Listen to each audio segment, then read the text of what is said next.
ipainom kay mister at obserbahan nyo po yung leeg niya habang lumulunok siya.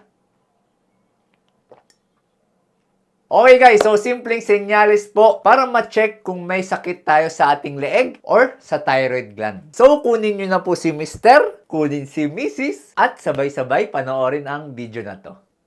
So first mag-ready po tayo ng isang basong tubig. Tapos i-check nyo po yung leeg ni Mr. Silipin nyo, baka may chikinini, baka may mga marka ng lipstick, o ano, meron. Yan, tas batukan mo na. Yan yung dahilan kung bakit late siya lagi umuwi. Pero kung malinis naman ng leg ni Mister, wala naman mga marka ng kung ano-anong mga chismis. Kapay niyo po yung buto dito. Yan, yung matikas dyan. Tapos yung kanyang Adam's apple. So sa area na yan, yung buto dito sa baba tsaka sa Adam's apple, dyan po makikita yung ating thyroid gland. Dapat po flat lang yan. Wala po dapat nakabukol sa area na yan. Next, kunin nyo na po yung baso ng tubig, ipainom kay Mister at obserbahan nyo po yung leg niya habang lumulunok siya. So sa akin, ganito po.